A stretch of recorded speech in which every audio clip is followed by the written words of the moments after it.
I was his second life, and I had no idea. The day I found out the man I was going to marry had a second wife was the same day his other wife called me to plan his funeral. Stay with me, because nothing, and I mean nothing, could have prepared me for what I'm about to tell you. My name is Jane, and I need you to understand something before I tell you this story. I am not a naive woman. I have a master's degree. I run a small business. I've lived alone in a big city since I was 22 years old, and I have never been the kind of person who loses herself in someone else. Until Daniel Reeves walked into my life on a rainy Thursday in October. 4 years ago, I was at a coffee shop on Mercer Street, the kind with mismatched chairs and a chalkboard menu, and I was arguing on the phone with my supplier when he leaned over from the next table and whispered, not rudely, almost gently, "You might want to check your coffee. It's been sitting there so long it's basically cold soup." I almost told him to mind his business, but I laughed instead. And that was it. That was the moment my entire life pivoted on a single, invisible hinge. Daniel was 41. I was 34. He was a structural engineer, or so he said, who traveled frequently for work.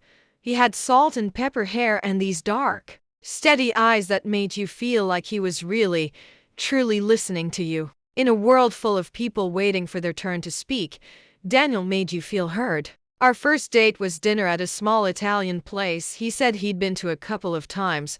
The waiter knew his name. I thought that was charming. I know better now. Within 3 months, I had fallen completely. Within 6, he had moved half his things into my apartment on the east side. He traveled for 2 weeks every month, sometimes 3, but when he was home, he was present in a way I had never experienced with another man. He remembered things. Small things. The name of my childhood dog. The way I hated when people scraped their forks against ceramic plates. The exact temperature I liked the apartment at night. He brought me coffee in bed on Sunday mornings and read the news out loud to me because he said, "You always look more beautiful when you're reacting to something."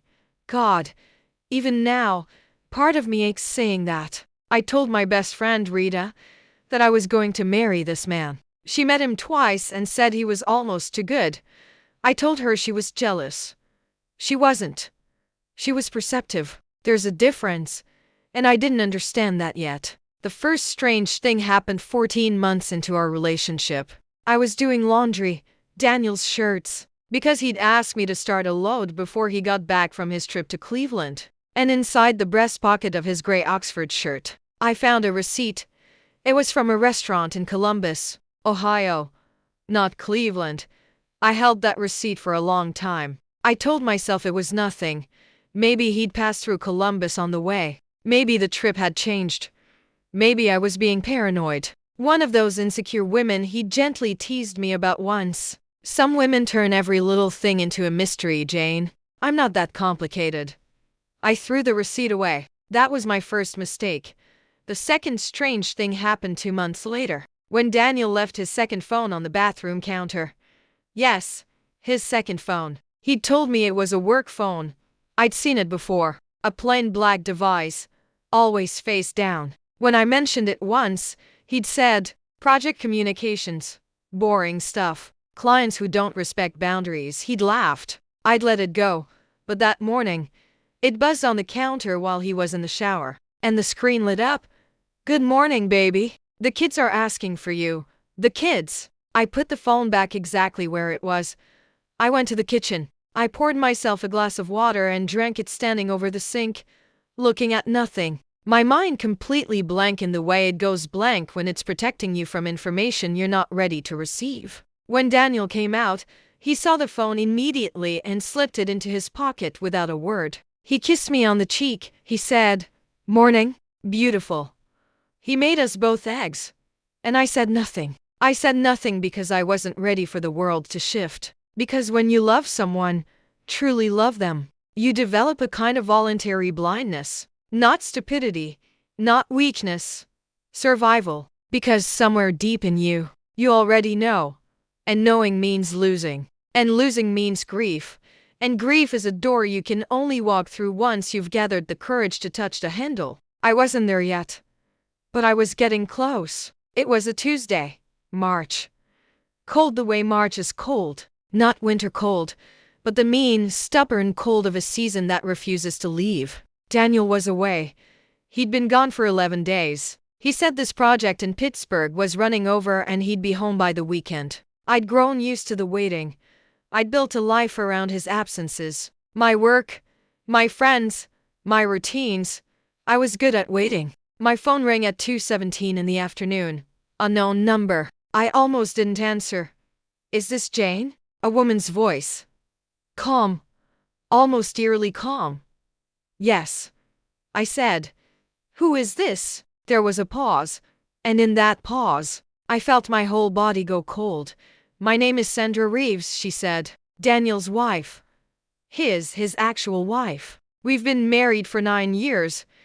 We have 2 children. The room didn't spin. That's what you expect, the room to spin, your knees to buckle, the dramatic collapse.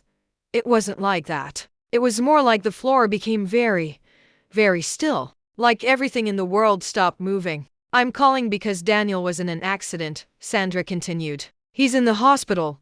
He's stable. But I found your number in his things.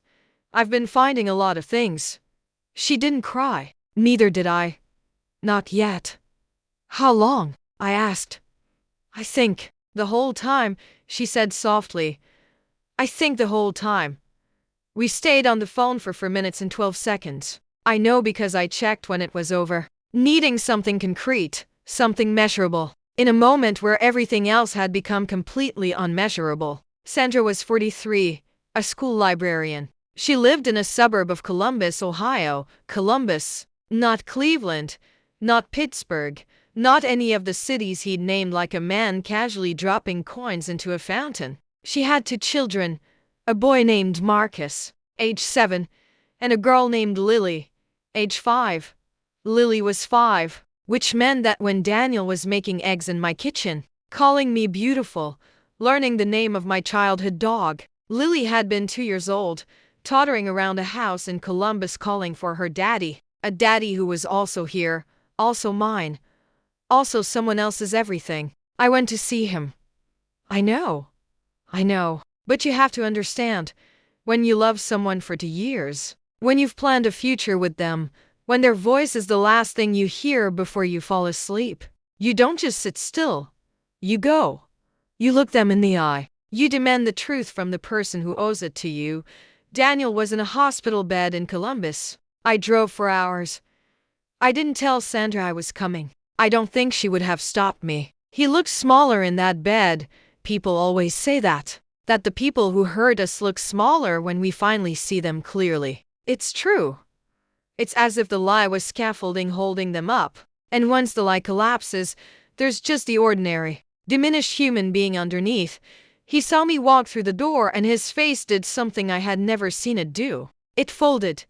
Jane, don't, I said. Just that. One word. And somehow it held every question I had. Every night I'd waited up for him. Every moment I'd silenced my own instincts to protect his story. He told me everything. In that hospital room, hooked to a drip, with the sounds of the ward filtering through the thin curtain. Daniel Reeves confessed. He had met Sandra when he was 28. They'd married quickly. 2 years in. He said the marriage had fallen apart emotionally. He hadn't left because of the children. He hadn't filed for divorce because of money, shared property, fear. And then he met me. And instead of doing the hard, painful, honest thing, instead of ending one life before beginning another, he simply built a second one on top of the first. In the spaces between, 2-week trips to work sites were 2-week lives in another city. The second phone was Sandra's line. The gray Oxford shirt receipt was from a restaurant he'd taken her to for their anniversary. Their anniversary. I had spent that same weekend alone, telling Rita I missed him, wondering if this was just what it meant to love someone who was in demand. While he sat across from his wife in Columbus and ordered the sea bass and called it romance. Did you love her? I asked him. Yes, he said. Did you love me? He looked at the ceiling. Yes. Then you don't understand what love is, I told him, because love doesn't do this. Whatever this isn't love. This is hunger. and you fed it at everyone else's expense. I left before Sandra arrived. I don't know why exactly. Perhaps I wasn't ready to sit across from another woman who had loved the same lie I had.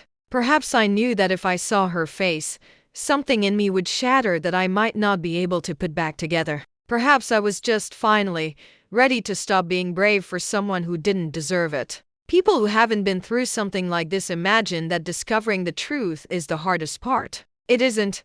The hardest part is the Tuesday afternoons. 6 months later, when you forget for just a second. When you reach for your phone to send him something funny you saw. When you smell a certain coffee and your body, which is slower to update than your mind, misses him. When you're standing in the cereal aisle of a grocery store and suddenly you're crying, not because you want him back, but because grief doesn't care what caused it.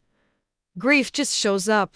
It sits down at your kitchen table and it stays for as long as it needs to. I spoke to Sandra twice more after that day in the hospital. We weren't friends. I don't think we could be. The geometry of what we'd shared was too strange for ordinary friendship. But we were witnesses to each other, and there is something quietly powerful about being witnessed. She filed for divorce. Daniel was served papers while still recovering. I never went back to his things in my apartment. I had Rita pack them into boxes and leave them in the hallway. I didn't watch him pick them up. I had already spent too much of myself watching him. I want to talk to you for a moment, whoever you are, wherever you're watching this.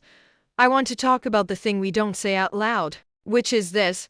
We are all capable of missing the signs when we don't want to see them. Not because we are foolish, not because we are weak, but because love is the most powerful narrative device human beings have ever invented. It makes us the protagonist of a story we desperately want to have a happy ending, and we will edit and revise and ignore entire chapters to keep that ending within reach. The receipt in the shirt pocket, the second phone, the work trips that always fell on holidays, on anniversaries, on moments that mattered. They were all pages in a story I chose not to read. I'm not telling you this to make you paranoid. I'm telling you this to make you present. To make you trust a quiet voice inside you that notices things before your conscious mind is ready to process them. That voice is not anxiety.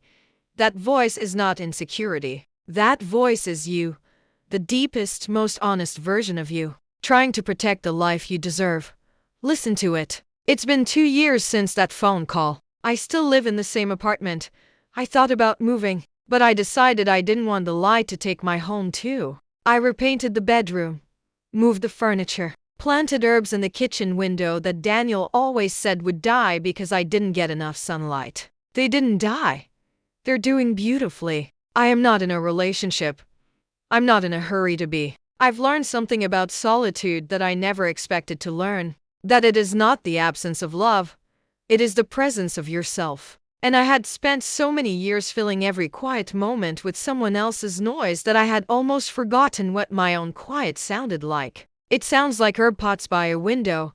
It sounds like Sunday mornings with no one to make eggs for but me. It sounds like a woman who knows her own worth, finally, fully, in the way she always should have. As for Daniel, I heard through mutual connections that the divorce was finalized, that he'd moved to another city, started over. I hope, for Sandra's sake, for Marcus and Lily's sake, that whatever he starts in that new city is built on something real this time. I hope he learned what love actually is. But whether he did or not, that is no longer my story to tell. The cruelest thing about loving someone who has a double life isn't that they lied to you.